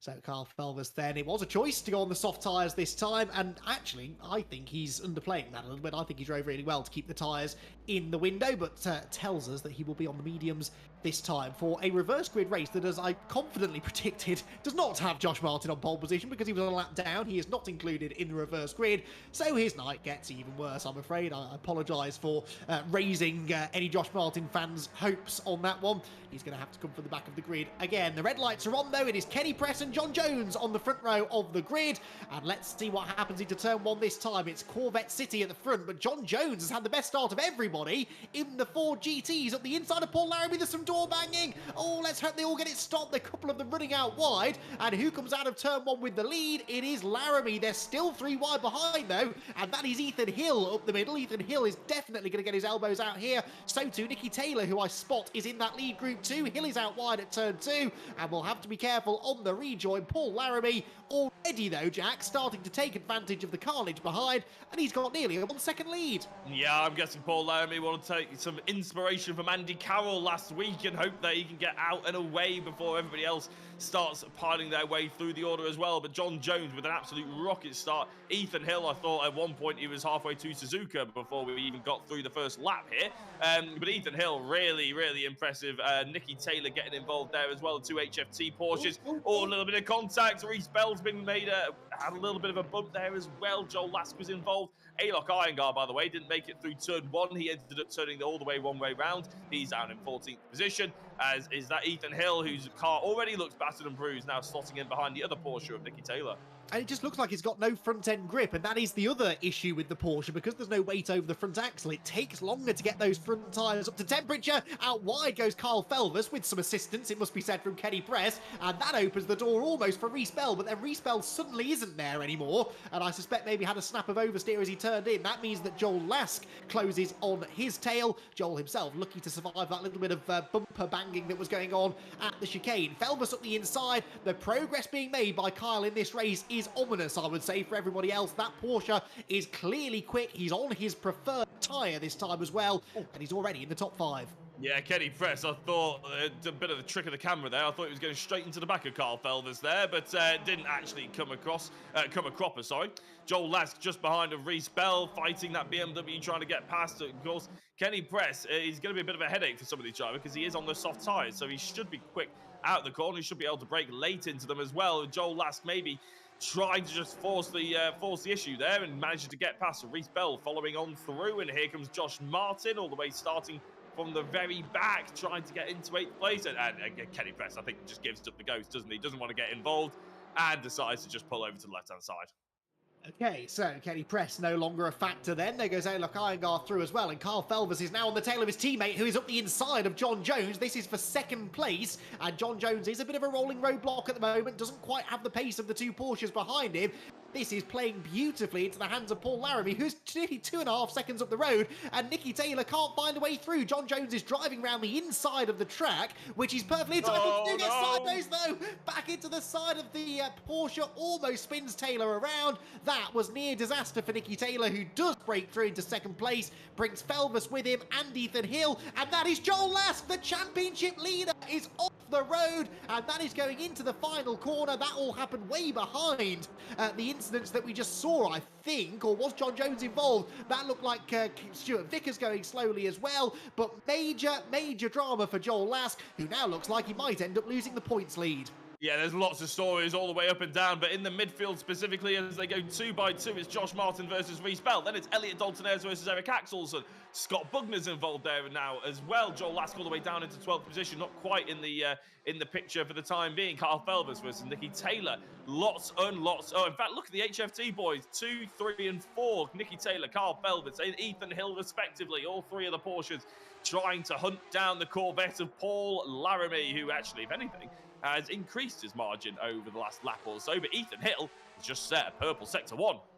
And that gap is coming down. It was 2.8 seconds at the start of the lap. It is 2.3 now. But yes, on the previous lap, of course, managed to pull extra time on them because they were all busy driving into each other, or at least holding each other up anyway. Right, Reese Bell defending 6th place, and that was Scott Bugner. Man on a mission. What was he said? What was it he said after race 1? It's all guns blazing in this one, and that was an all guns blazing kind of move up the inside of Eric Axelson as well. So a significant move, and made with confidence, and Lask is around again. This has got Josh Martin vibes, hasn't it, from race 1? Nothing is going his way, and that looked like Kenny Press was involved that time around, because Kenny has also found himself pointing the wrong way. Yeah, I don't know if Dave has decided to be a Joel Lask fan for this particular race, but he maybe is the curse that is following a few of these drivers. Here is his teammate, though, Scott Bugner, race 1 winner against Reese Bell and Eric Axelson, actually. I think Axelson probably fancies a little bit of a go here, maybe following through the BMW on the Aston Martin. A little bit of blink in and out of existence for Reese Bell. Hopefully there's no connection issues as they're going to go 3 wide, Andy. No, they're not. Eric Axelson, he's a little bit more sensible than that one, isn't he? Scott Bugner up the inside. I think that's going to be a move done and dusted, isn't it? Oh, Reese Bell attempts to get to the apex through the BMW, and that was never going to work. And Eric Axelson is now probably hoping that he can pick that one off rather easily. He's on the outside into turn 2. That's not really the place you want to be, though. Let's keep our fingers crossed. Yes, it works out nicely. Axelson going through. And so Reese Bell down into 8th position. Back to the front, though. Carl Felvers up the inside of Nicky Taylor. And well, I'm not going to go as far as to say that was orchestrated, because certainly it was a lunge from Kyle, but Nicky saw him coming, left the door open, and I suspect they may well work together. They've taken a full second out of Paul Laramie in the last lap and a half. There's no doubt in my mind that they will catch him. The question is, how long will he have to defend for? How much of a defence will he be able to put up, though, against these two, who clearly are in the groove? Now they're on those medium tyres. The 2 Porsches look unstoppable. Well, I was going to say, if this happened in race 1, that Paul Laramie would probably be thinking all I have to do is survive for another 8 or 10 minutes, but and then all of a sudden the soft tires will start to go off as Carl Felvis decides to do his best drifting impression. We do know he is a good drifter, but not always ideal when you're in a Porsche GT car. But Paul Laramie, yeah, he's now got to hold on for all 14 minutes on equal machinery, basically, in terms of rubber anyway, with the two drivers behind him. And we all know how quick those two drivers are. Kyle Felvis looks like, in this championship at least, he's got the edge on his two teammates in terms of overall pace, and maybe that's why they've released him. But to be fair to Nicky Taylor, I don't think Nicky jumped out of the way. I do think Kyle had to work for that, otherwise they would have done it a lap and a half ago.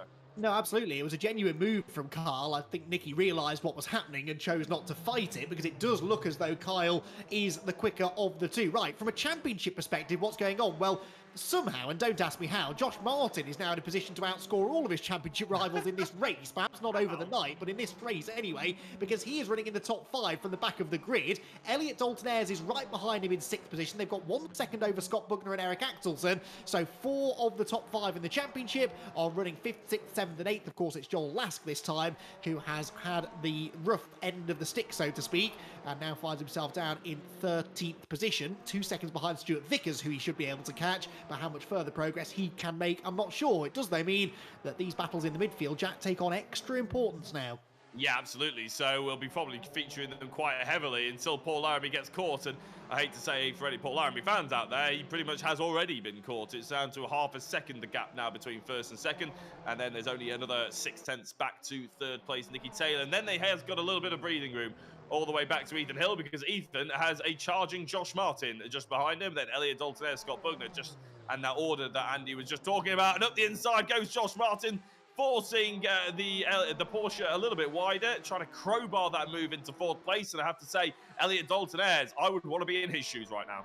Yeah, absolutely. Although, actually, I do fancy Ethan's chances of getting back around Josh Martin here. We've seen how good that Porsche is down the straight, and it's pretty good at stopping at the end of them as well. Josh has given him the outside line only, though, so it's going to be the long way round for Ethan Hill, and he is battling with a championship contender as well. In fact, 2 of them, because Dalton-Ayres, as Jack says, is back with them. Right round the outside goes Ethan, and they both outbreak themselves, and Dalton-Ayres is on the inside of both of them. 3 wide out of turn 1. There isn't the space, and there's contact. Dalton-Ayres onto the grass, manages somehow to avoid the barriers, chops back in front of Scott Bugner. That could have been disaster. They've all sort of tripped over each other, though, and Bugner is well and truly a part of this fight too. Yeah, thank God that Dalton-Ayres managed to hold on to that. I thought you were going to do your best Crofty impression and say, there, through goes Dalton-Ayres. But they've actually started to battle 4 wide, 5 wide actually now, because all of a sudden, who's that coming into the equation? It's Eric Axelsen. Reece Bell will probably be looking at licking his lips. He needs to get involved sooner rather than later. Scott Bugner gets past Elliot Dalton-Ayres, but they're all being somewhat held up by 4th place Ethan Hill.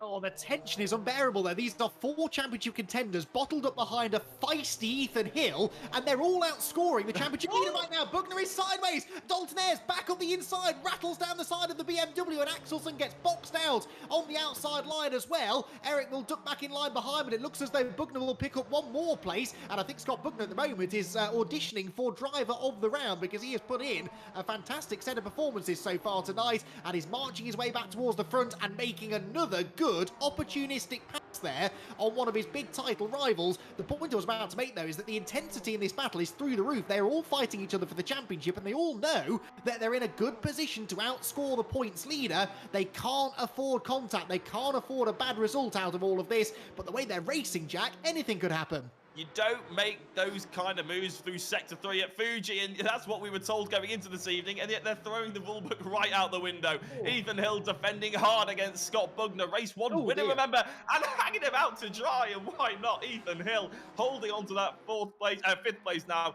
For all it's worth, Josh Martin, look at the gap he's already got from into 4th place. And Eric Axelsen, Elliot Dalton-Ayres going wheel to wheel. Scott Bugner's really desperate to get through sooner rather than later. He doesn't want to be caught by the Ford or the Chevrolet just behind. Yeah, I don't think I mentioned that, or noticed indeed, that Martin had got past Ethan Hill, but you're right, he is into 4th place now, but not exactly marching off into the distance, given how ferociously they're battling behind. You expect him to have a couple of seconds in the bank by now, but that's not really the case. So, Martin 4th, Hill 5th, Bugner 6th, Dalton-Ayres 7th. We have had a lead change, by the way, we should mention this. Carl Felvis has got himself ahead of Paul Laramie, but we dare drag our eyes away from the championship contenders here. Nicky Taylor is still stuck behind Paul, interestingly, and they're both 2.5 seconds behind the race leaders. So just to keep you up to date with what's going on at the front of the field, this, though, is for the championship lead, and Ethan Hill is sideways again. Up the inside goes Bugner, and here comes potentially another of those impossible moves in Sector 3. Yeah, I thought Elliot Dalton-Ayres was having a little bit of a look there. He potentially smelt something in the air, that there was going to be some kind of contact. Thought he'd put his forward there just in case, but it didn't come off for him that time. And they get onto the main straight. You're right, Adrian. Carl Felvis is well up the road in the lead.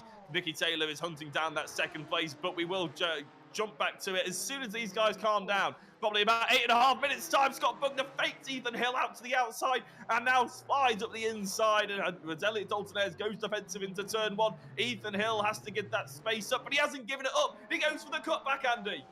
He's not giving in, and again bounces off the side of the BMW. That Porsche gets off the corners so well, and there's just nothing that Scott Bugner can do in retaliation. We've had a change for second place, by the way. Nicky Taylor is now ahead of Paul Laramie, but I hope you understand, everyone, why we're not leaving this battle, because this is intense as it gets, and there is a championship on the line here. At the end of this race, there will be just 4 races remaining in the championship, and 3 of the 4 drivers in this battle are contending for it. Every point matters. Every position matters, and Ethan Hill doesn't care one bit. He is defending as if his life depends on it, and good on him, because he doesn't have to roll out of their way. He might be forced out of the way. There's contact, and Bugner goes around. Bugner into the back of Ethan Hill. He gets tagged by Dalton-Ayres, and all of a sudden, Scott Bugner's really strong night has gone to pieces. Yeah, and that gives us an opportunity to jump back to the front of the order. Who'd have thought with 2 HFT drivers leading the race, we'd be focusing on the third one, who's at the moment in 5th place. Still doing a good job is Ethan Hill.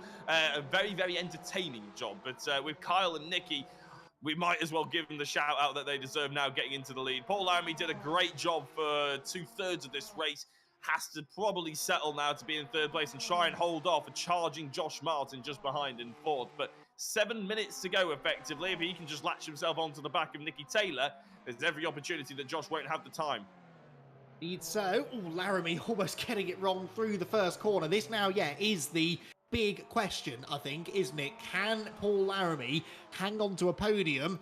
It would be a great feel-good story again, but Josh Martin needs the points. It's been a disastrous night for him, and he was the one championship contender who had already used his drop score, missed the 2 races at Kyalami, cannot afford to have a bad night here. He's already had a bad half a night. If he could regroup in race 2 and get onto the podium, then all of a sudden he'll be a much happier man. And of course he could still get second, because Nicky Taylor, oddly, has not been able to get away from Laramie, has he? I'm really surprised at that. Nicky's pace through the second half of the race, considering he's on the medium tyres, hasn't really been there, has it?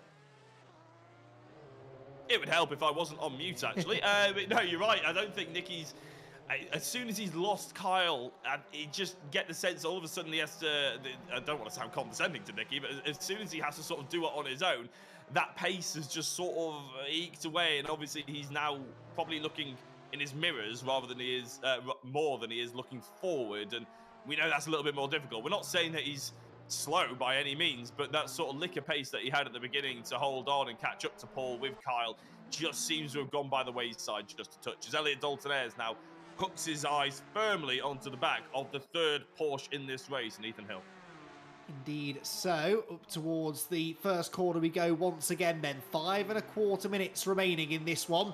Kyle Felvis looking good now to claim the victory, you would have to say, and Kyle hasn't won yet this season, which is astonishing considering he finished second in both of the first 2 races of the season at Bahrain. Also had a double podium at Kyalami.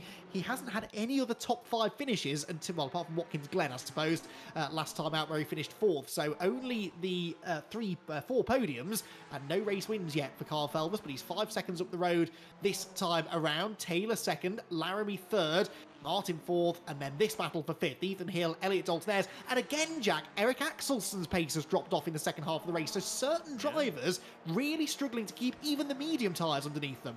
Yeah, it's true, actually. That is very unusual for Eric Axelson, isn't it? I think Eric, this season, it's been the first time he's been racing with us, and he's been racing with us for quite some time now. I wouldn't hazard a guess in the amount of months, but a fair few.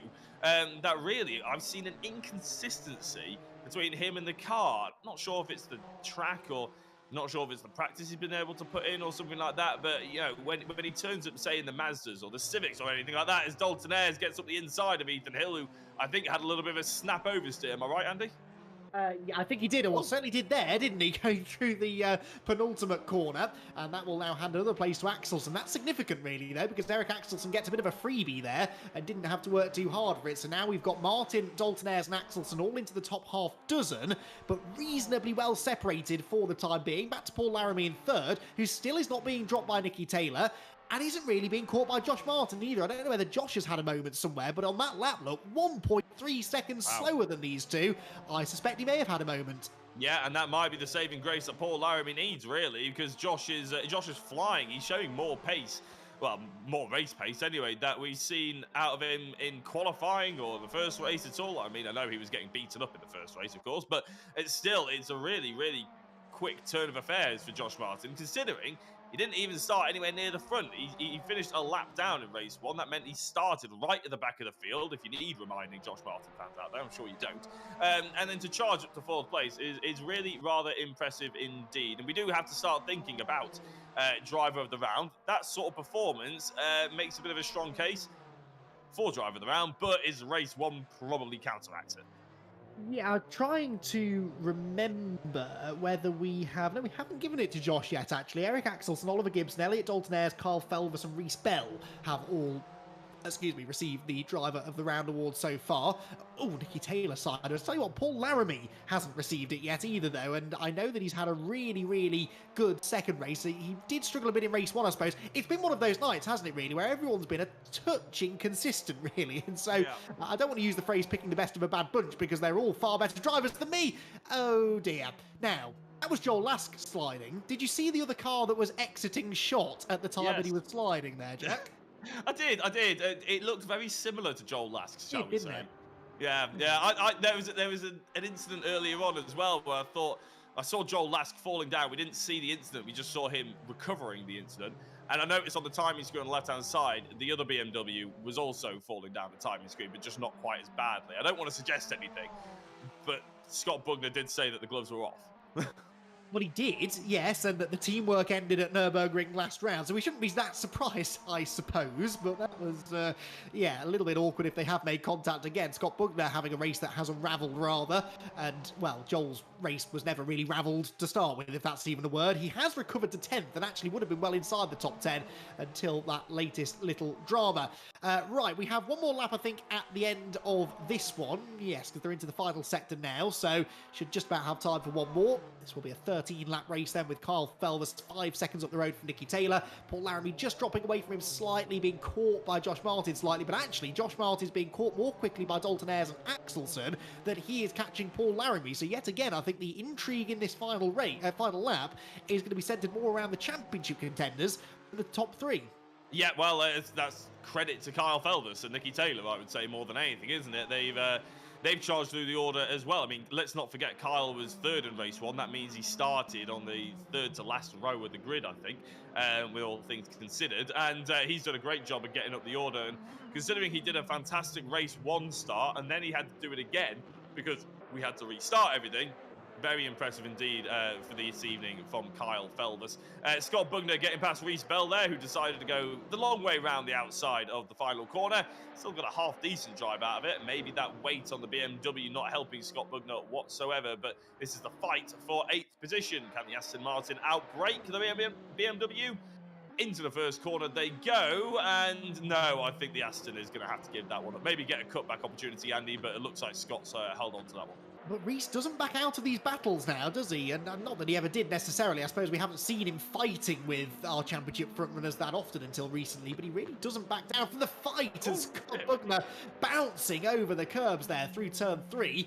And that was another moment that he did well to catch, actually. So Scott Bugner then up into 8th position. We're on the final lap of what's been a very dramatic second race of the evening here. You can tell we're getting down to the business end of the championship, can't you, Jack? Because the intensity level, race by race, just starts to creep up. I cannot wait for Suzuka and Silverstone because I think we're really going to hit fever pitch there.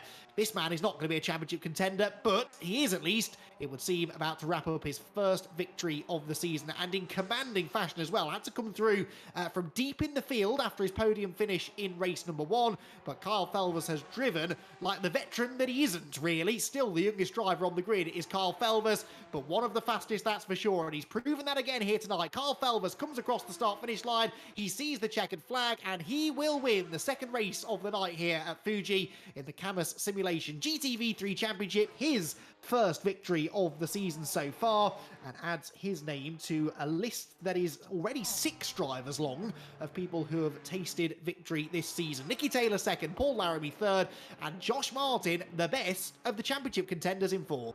Yeah, as I said, Josh did really well. Ethan Hill comes across the line. He was very entertaining over the course of this evening, and I have to say his defence in race 2 was equally entertaining, actually. It was brilliant to watch. Scott Bugner, Reece Bell, Joel Lask round out the top 10. Both Scott Bugner and Joel Lask will find that a very disappointing result, and probably not well, they'll probably log off slightly disappointed. Even Scott Bugner, he won that race 1, of course, remember. So it's not been the end of the world for Scott. Not been the evening that he was hoping for, that's for sure. And Alok Iyengar didn't quite do as well that time either, with 12th place to his name. But we will go to a very short break before we bring you the last interviews of the evening, so please do stick around for that.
The second race in the books here at Fuji in the Cammus Simulation GTV3 Championship, and it once again gave us plenty to talk about. Our top 3 drivers in the race, not necessarily championship contenders, lots of the action happening some way behind them, but the top 3 put on a show of their own nonetheless, and it's those 3 that we will now get to chat to, starting with our race winner, Kyle Felvers. Kyle, it's a while since I've been able to say that. Your first victory of the season, which surprises me a little, but I'll tell you what, when you were on the right tyres and you had the right brakes in the early traffic, you did not waste that opportunity. Well done.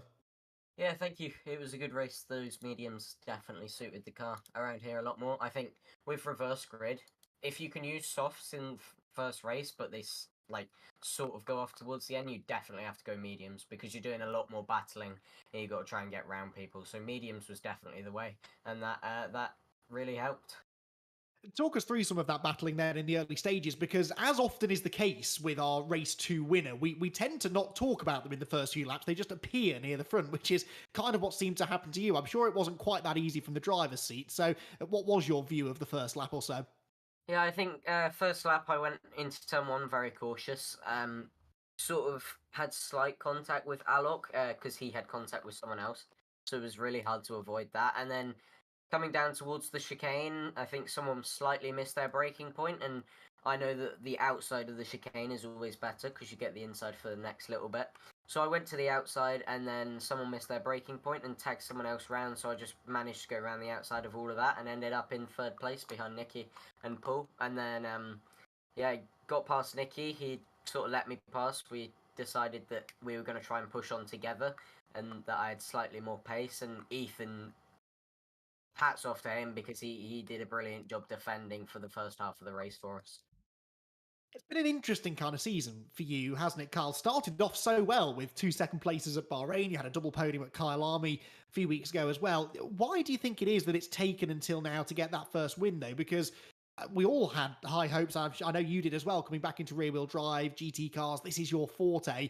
Is it just a bit of bad luck? Is it, what is it do you think that has meant it's taken this long to get you back on the top step? I think a lot of it comes down to car choice.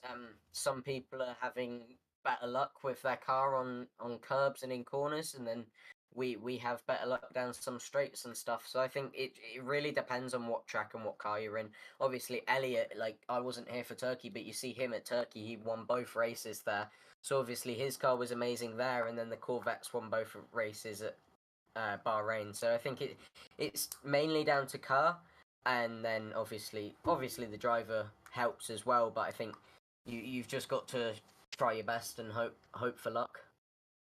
Absolutely. Well, thankfully, that all came together nicely in that second race, Carl. It's really good to get you back on the top step of the podium. Hopefully not the last time we speak to you as a race winner this season, but for now, congratulations.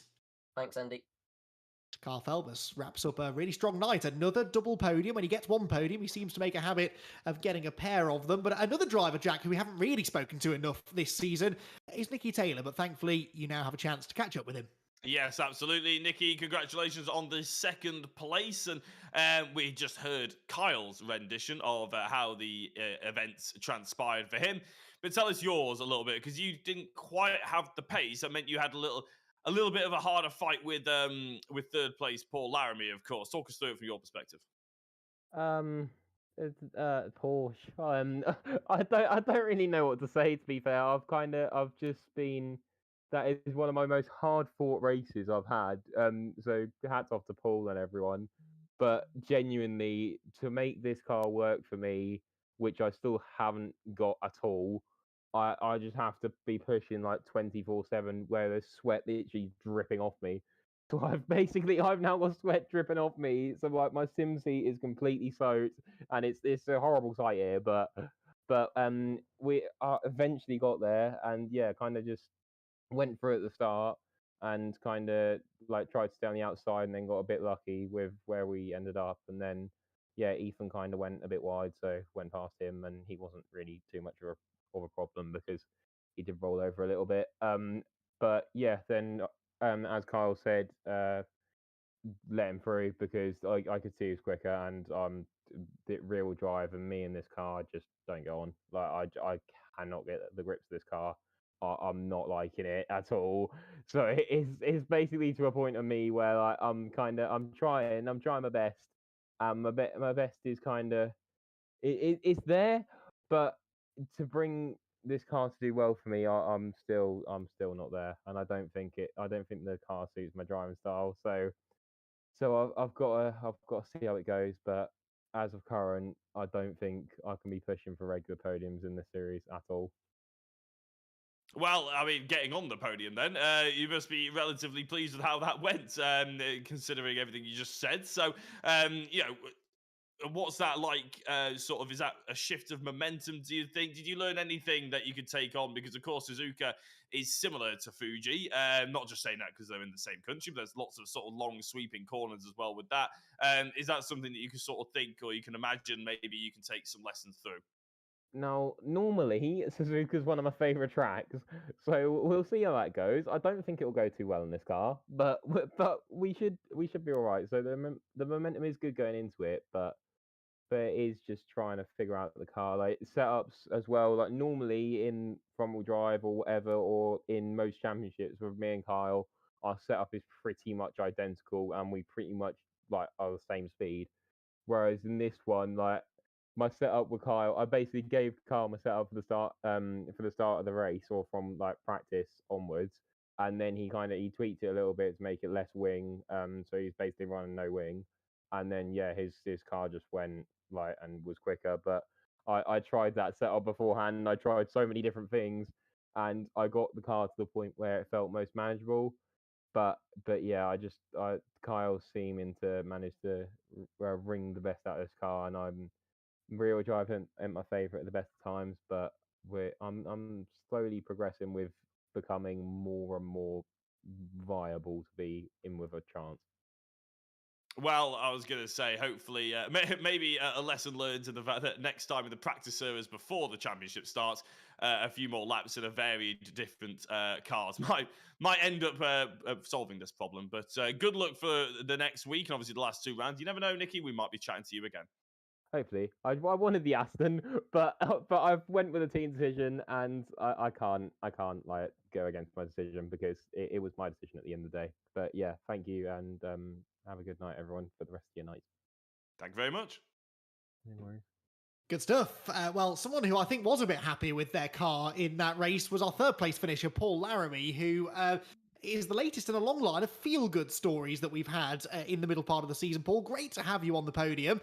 You had to fight for it there, but actually for a while it looked as though at least second place was possible. Got to be happy with your pace in that one.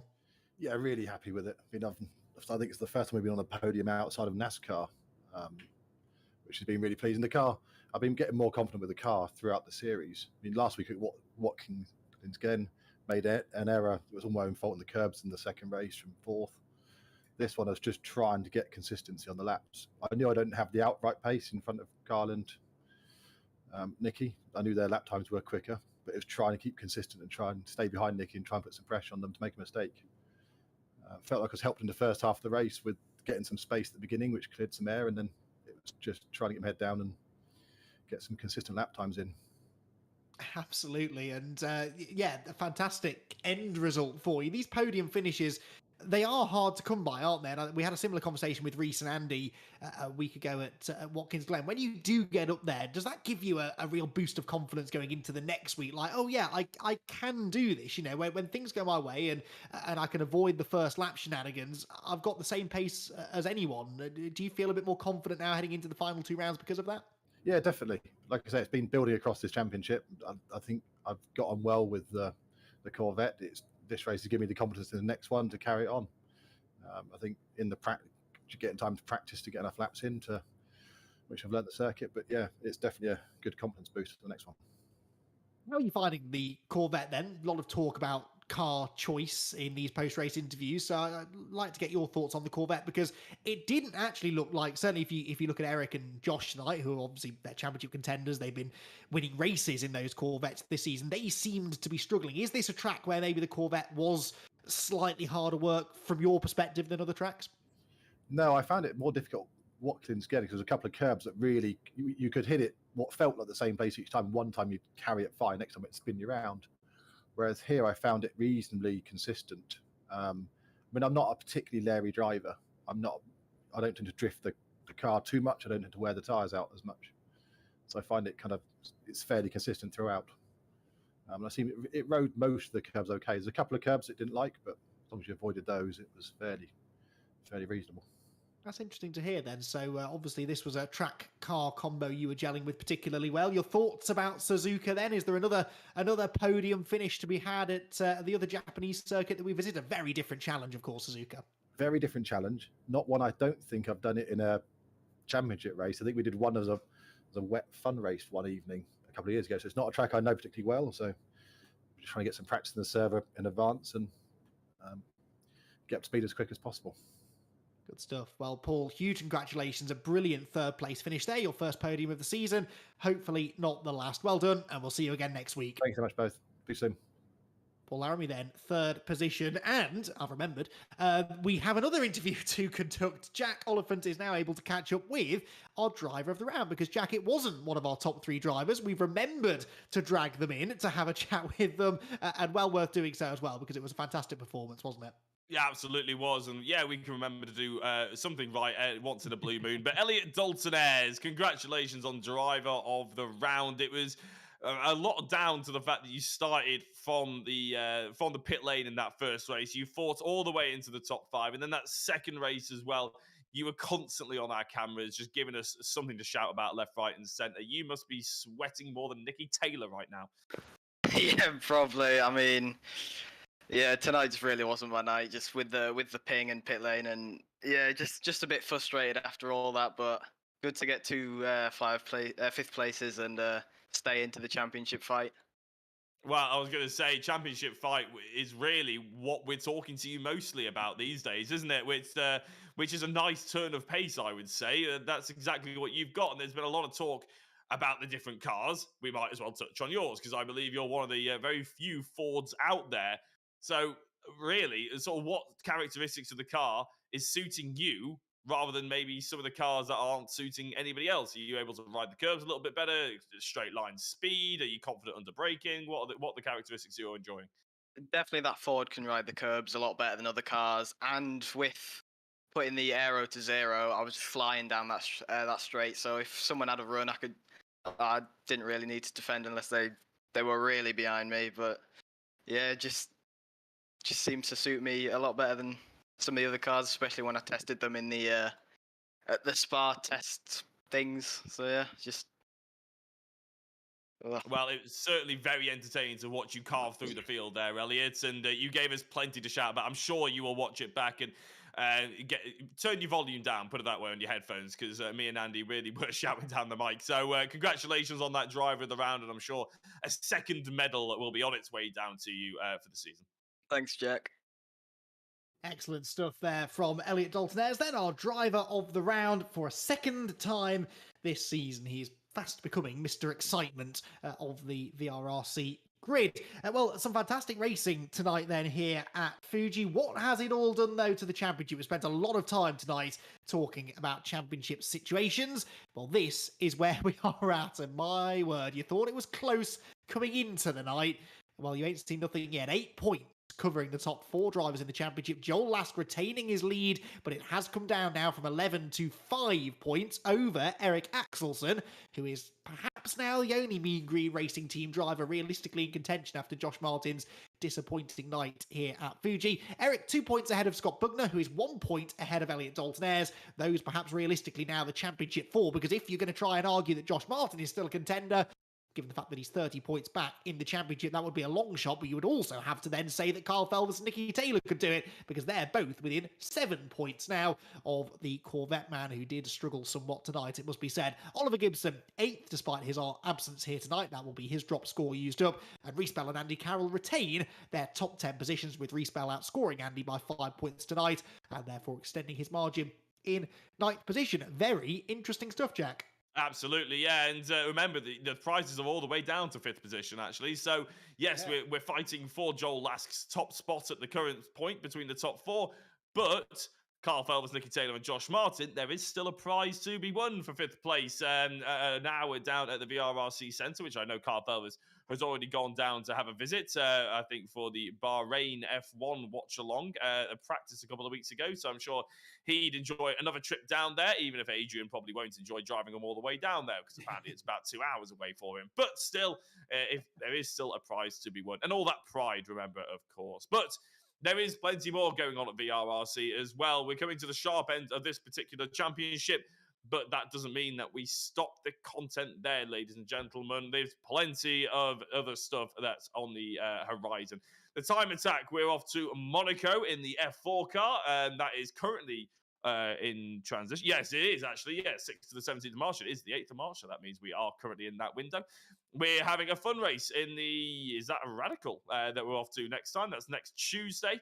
I believe it is. Then we got the time attack as well. We step up again into the Formula 3. That's around the Red Bull Ring. We got the truck racing that, of course, follows the championship that you've just seen, the Cammus GTV3. We have this next special events, which are the 3 races in the trucks. If you remember back to the 3-race special event at NASCAR, we're doing the same, but with truck racing around Brands Hatch, Duxton, and Donington Park. And then we're off to start the time attack for the Formula 2s, and then we step it up to the time attack for the Formula 1 car around Mugello as well. So plenty of action on offer, and I believe we've also got, we've had the announcement of the next championship, which isn't going to be spoken about just yet because we're talking about the Saudi Arabia Grand Prix watch-along at VRRC on the Sunday the 19th of March, 1 o'clock till 7 p.m. The snacks are included, and of course beverage as well. Plenty of opportunities to get your hands on all the simulators that are all linked up at the VRRC Centre. You've got the I think I said VRRC. Yeah, I did think I said that. We've got the VR headsets. That's why I got confused. We've got the VR headsets, we've got the full motion rig, and of course, we even got VR headset that you can play Beat Saber and stuff like that on, all whilst enjoying the Saudi Arabian Grand Prix. So if you're interested in that, then please do drop a question, a link into. I'm getting all my words mixed up here, Andy. Yes, I do this every Do you want me week to as take well. over? Yeah, go on then. Why not? So yeah, you did say VRCC, but I'll let you off because Andy's done that. So you're one each now, aren't you? So yeah, hello everybody, and I'll just take over from Jack because he was stumbling a little bit there. So yeah, we're doing a watch party for the Saudi Arabia Grand Prix, which is should be good fun, and it's pretty relaxed. Starts at 1 till 7. Obviously, it's an afternoon race, isn't it, with the time difference? So yeah, from 1 o'clock for a couple of hours worth of sim racing, bit of VR gaming, maybe a bit of flight sim on the motion sim. And then we've got the Saudi Arabian Grand Prix showing on the Ultra HD 70-inch TV, and then maybe a bit of sim racing to end the day off as well before everybody goes home. So yeah, it should be good fun.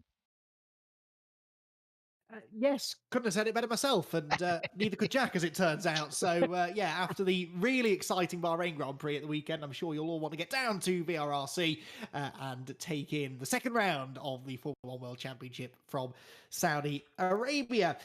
That's almost all we have to tell you. I think there is one more graphic coming up. Yes, there is. There we go. And it is all about driver coaching. Actually, Rich, whilst we've got you here, these are some of the things that are on offer at the VRRC. I know it's something that we're getting more and more people showing an interest in. It's a great place to come down and not just have a go on the Sims, but, you know, become a better driver. There's coaching available. Tell us a bit about it. Yeah, so we can do driver coaching remotely. You know, we can do it while you're sat in your sim, and we can set up a private server with you know, a voice conversation between the coach and the driver as well. Or you can come here and use one of our sims, and yeah, we just really work on everything to do with your preparation for the race, whether it be sim racing or in real life racing. So we've got all the equipment here. We've got all of the race telemetry engineer station here to make sure that we can go down to the fine detail of your driving and give you some advice on that as well. So yeah, it works really well. We've got a lot of happy customers, especially a lot of the guys that are in our that are members of VRRC have been using Lewis to do some online coaching. But like I said, we can do it here in person as well. But we can also do it on the track. So not only can we do it remotely, we can do it in person in the simulators, but we can also get you out on track as well. Absolutely. A great place to come and visit, and VRRC able to help you from the comfort of your own home as well. Thanks very much for that, Rich. Right, gonna take a brave pill now, bring Jack back in and try and get his thoughts on sorry Jack, what was a fantastic night of racing here at Fuji. It's certainly given us a tantalizing championship battle going into the final 2 weeks, realistically narrowing it down to 4 drivers now, but those 4 drivers inseparable. Yeah, it's all right. I'm back. I've stopped crying in the corner. But yeah, no, they are inseparable. It's really exciting. We've got 2 BMWs. We've got Eric Axelson. We've got Elliot Dalton-Ayres as well, who's won the driver of the round twice. So there's really good contest between 4 top drivers. And then, of course, there's that sort of sub-story that we've got for Josh Martin, Carl Felvers, Nicky Taylor, who are all drivers who not necessarily had the best luck, but that doesn't mean their quality isn't there in terms of racecraft and everything like that. So I'm very much looking forward to Suzuka. Again, it's a little bit more common knowledge on how to drive Suzuka, but that doesn't make it an easy circuit. But there's probably a few more overtaking opportunities. It's a little bit longer. And then we're back to the home of motorsport, of course, in Silverstone, which pretty much everybody on this grid is super used to. The cars are great round there. That one's going to be a spectacular season finale. What better place there is to conclude what is going to be a nail-biting championship? They always seem to be, don't they, here at the VRRC. Join us again in a week's time then, 15th of March, same time, same place, for the penultimate round of the Cammus Simulation GTV3 Championship, where the championship battle is going to start to increase even further in intensity. We'll all be back there. We hope you will too. We'll see you then.